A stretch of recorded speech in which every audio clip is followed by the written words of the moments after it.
We're hearing about a baby running out of formula as a family from Markham tries to find their way back home. The hope is that Canadians will start landing here soon, but for many, it's been days of fear and confusion with little help from the federal government. He just said, we're sitting in the bunker right now, like we don't know what to do. And it's really, really, really heartbreaking.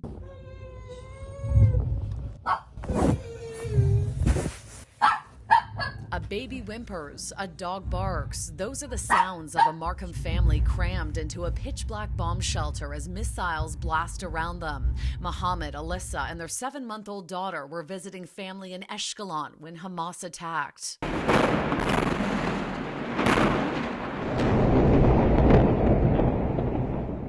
Here in the GTA, Nalab, a close family friend, has been trying to get them home and says for days the Canadian government has been telling them to make their own arrangements. We have been looking for hiring private armored cars to try and escort them. We've been looking for chartering private planes, anything to get them out, especially when their baby has nothing to drink. You hear the cries in the background of missiles dropping. You see them in a bunker.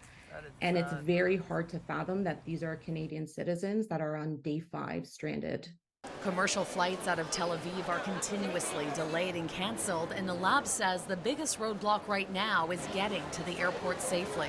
You've been in a bunker, you don't know who's outside, you don't know when that next siren's going to go off or when that next missile is going to drop. And so that is the scariest part, is just getting from their location to the airport.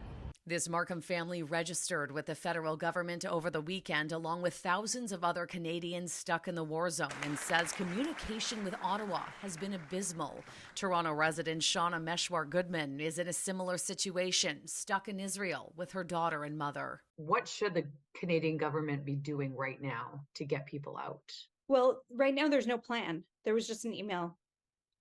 So more communication would be great. A phone call, a plan. I did register for this program, I think 3 days ago, and I'm just getting notification now of the registration. Fear of violence in the streets and airstrikes have hampered efforts to get on a plane so far, but Shauna says until they learn more about the evacuation flights, they'll continue fending for themselves. So you have to do what you have to do to get home. Absolutely. I'm not going to rely on an email that just states that you're registered as part of a program with 4,000 or 5,000 other people.